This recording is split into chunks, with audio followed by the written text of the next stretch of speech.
Oi, turma. Bom dia, boa tarde, boa noite a todos do oitavo ano. Vamos à conclusão da revisão, tá bom? Vamos lá na página 152 da continuidade de atividade, na questão 9. Agora ela diz assim: observe a tabela do IDH e compare os indicadores sociais. Aí você vai ter o IDH dos países, aí já não é só a América, tem outros países também envolvidos, tá? Tem muito altos verdes, amarelo tá em alto, vermelho, isso aqui é laranja, tá médio e vermelho tá baixo. A gente vê aí no topo Noruega e Estados Unidos, um país europeu, depois a superpotência americana, né, que é os Estados Unidos. Depois nós vamos ver a Argentina, só que na posição 45 já. Então, olha, né, como a América Latina tá para trás, né?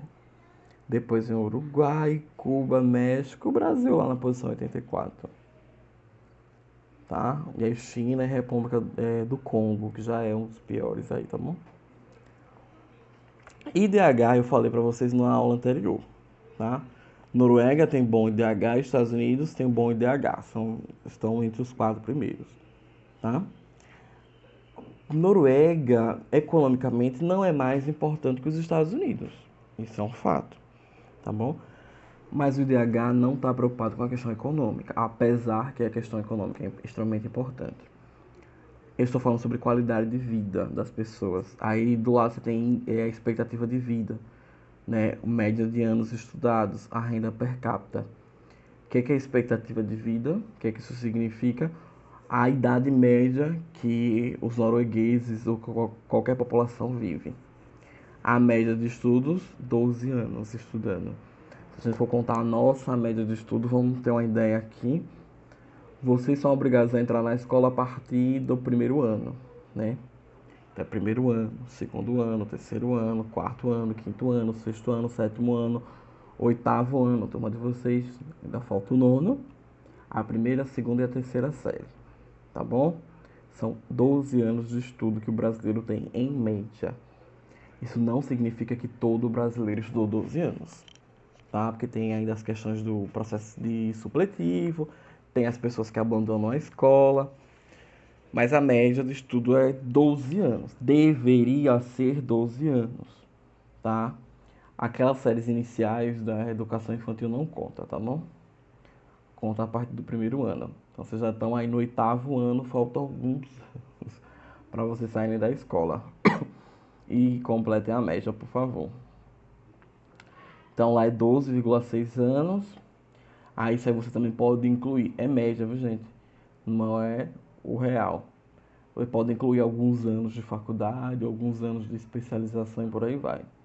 A renda per capita, ou seja, quanto aquele país lucra e quanto que é dividido para a população. Isso não significa que se o país lucrar R$ 100, né, cada um vai receber 50 centavos. Não é bem assim, tá? É só para a gente ter uma ideia de como seria a divisão. Por quê? Porque o Estado ainda investe em educação, em saúde, manutenção de ruas, praças, enfim, o Estado ainda tem sua função, ele precisa de dinheiro para isso. Então esse dinheiro não é repartido para todos, mas é só para a gente ter uma ideia. Isso é renda per capita. E a taxa de fertilidade, né? Em média 2 filhos por família. Estados Unidos vem logo em seguida. Estados Unidos é uma potência econômica, mas lhe falta alguns índices para alcançar a primeira posição. Tá? A expectativa de vida ainda é menor, a média de estudos é bem próxima, a renda per capita é um pouquinho menor também. Isso só nos mostra que os Estados Unidos também tem seus problemas, tá bom? Não é nenhum país perfeito, porque também não existe. A Argentina vem logo depois, que ainda é considerada muito alto. Lembra que eu falei na última aula, Brasil e Argentina são assim, páreo a páreo na América do Sul, na América Latina, para ver quem mais se destaca. E o Brasil vem lá embaixo. Vamos olhar os índices do Brasil. Um IDH considerado alto. Lembra da última aula que eu falei quais são os fatores para se ler o IDH, né?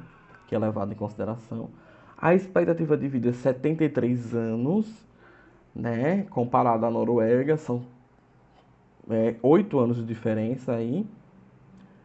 A média de estudos caiu para 7 anos, ou seja, tem boa parte da população que não está cumprindo esses 12 anos que deve ser cumprido, tá bom? Porque aí pode ser que abandonou a escola, entrou em processo de supletivo, completou 18, não quis voltar à escola, enfim. E aí também pode ter acontecido o quê? Abandonou porque precisou trabalhar, abandonou porque precisou ajudar em casa, né? São vários fatores. Então a gente não está cumprindo aí 5 anos do que seria correto. A renda per capita é de 10 mil dólares por habitante, ninguém ganha 10 mil dólares aqui. Bom, a maioria não ganha, né? 10 mil dólares, que daria o que? Uns 50 mil reais. Mas essa é uma média. Se fosse dividir tudo que a gente produz, tudo que a gente arrecada, daria isso. Mas aí também, se fosse dividir de fato para a população, o Estado não ia fazer nada. Não ia gastar R$ 1 com nada. Cada um ia se virar para pagar sua polícia, para pagar sua escola, para pagar sua saúde, para pagar a manutenção da praça, para pagar a, o asfalto da rua. Então cada um ia fazer por si. Tá? Ele não ia ter poder nenhum, não ia ter condições de fazer nada. E aí a média de filhos ainda é pequena, né? A taxa de fertilidade é 1,8. O brasileiro já está tendo assim, menos filhos por família.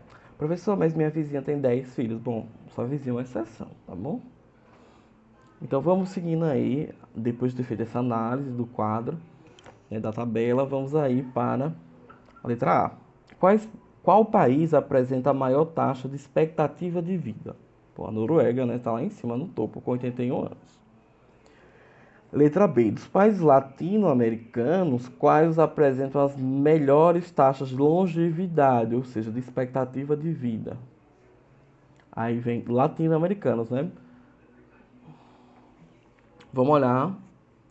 Aqui, ó, a Argentina apresenta 75, Cuba apresenta 79, Uruguai 77, México 77. Então vai ser Cuba, Uruguai e México. Tá bom? Esses são os primeiros aí, os 3 primeiros. Se vocês quiserem colocar em ordem também é uma possibilidade. Depois bota a Argentina com 75. Aí depois vem, por último, né? O Brasil com 73. Tem 1, 2, 3, 4, 5 países latinos. É isso mesmo. E letra C.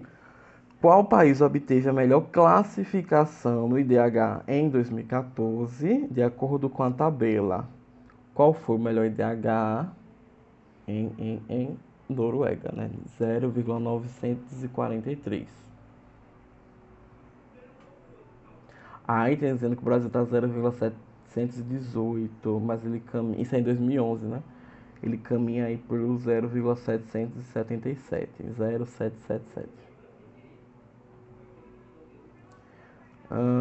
Décima questão. Observe as pirâmides etárias e marque as afirmativas corretas. Duas pirâmides etárias. A primeira pirâmide, aí vocês podem observar que ela está um pouco desconfigurada, que ela não tem um formato de pirâmide. Isso já pode indicar que é um país rico, tá bom? E a segunda já tem um formato de pirâmide normal, a base bem larga e vai se estreitando, não é isso? Pois bem, a primeira está dizendo os homens estão em azul, as mulheres estão em lilás, tá bom? A primeira está dizendo assim, a expectativa de vida, a esperança de vida dos homens é de 89 e das mulheres de 76. Isso é bem raro. Normalmente mulher vive mais do que homem. E depois 51 e 54, tá bom? Normalmente mulher vive mais do que homem porque há um hábito do se cuidar, do procurar um médico, tá? E os homens têm uma certa resistência com assumir que devem procurar um médico e tudo mais. Até mesmo as campanhas, tipo a campanha do câncer de mama é muito mais forte do que a campanha do câncer de próstata. Tá? É Outubro Rosa, Novembro Azul. Vocês já devem ter visto isso. Então, há uma procura, um incentivo maior para as mulheres, apesar que existe também para os homens, mas há uma grande resistência ainda. Ideias machistas, enfim, querem morrer, morram, né?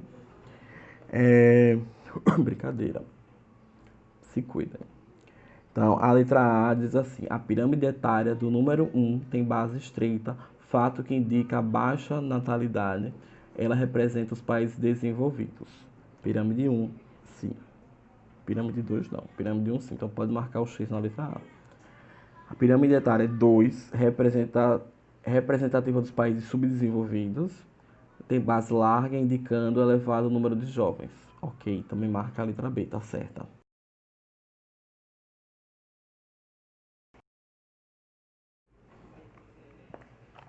Então vamos lá. Letra C agora.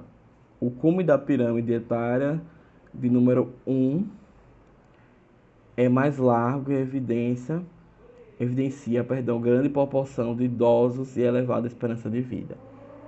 Tá? A gente vê que o topo da pirâmide. O topo da pirâmide 1 aqui é bem maior, bem mais largo do que o da pirâmide 2, né? Isso significa que tem mais idosos. Pode marcar a letra C. E a letra D, a esperança de vida é idêntica em ambas as pirâmides? Já está errado, né? Então, mas vamos continuar. Isto é, as condições de vida são idênticas para os dois grupos dos países representados nas duas pirâmides. Nunca. 11ª questão. Observe a pirâmide populacional do México. Aí está dividido: homens em azul, mulheres em rosa. Vocês podem observar que a base ainda é larga, mas começa a se estreitar, né, no México. Leia as frases seguintes. 1. A base mais larga indica a necessidade de investimentos em educação. Será? 2. A população masculina é menor que a feminina na faixa de 10 anos. 10 anos, 10 anos. Será que é? Observe aí 10 a 14, olha. 3. A maioria da população mexicana tem 20 anos. Vamos lá, será? Será? Faixa de 20 a 24, será? Será? 4. O topo estreito indica a prioridade em programas de previdência social. E aí? A, B, C, D ou E? Pensem. Espero que tenham marcado a letra B, que é a correta, tá bom? Preparando-se para o vestibular Enem. Encerramos essa atividade. Vamos para a segunda aqui da página 153. A crise econômica mundial está fazendo com que grande leva de latinos-americanos que deixou o continente na metade da década de 90, rumo à Europa, tome o caminho de volta. Em Roma, muitos brasileiros resolveram retornar ao Brasil este ano por causa do agravamento da crise econômica que afeta mais gravemente os países do Mediterrâneo. Essa é uma matéria de 2012. Desde 2008, a Europa sofreu uma crise econômica e muita gente, muitos brasileiros inclusive, que migraram para a Europa resolveram voltar, porque até nesse ano aí a situação do Brasil não era tão intensa. Começa a piorar a partir de 2013 para 2014, tá? A gente vive uma crise, mas uma crise vivenciada por questões políticas que afeta todos os setores. As migrações internacionais na década de 90 foram bastante significativas, visto que várias pessoas se dirigiram dos países pobres para os mais ricos. A maior parte saiu de países asiáticos e países latinos e ingressaram nos Estados Unidos, no Canadá, na Alemanha e na França.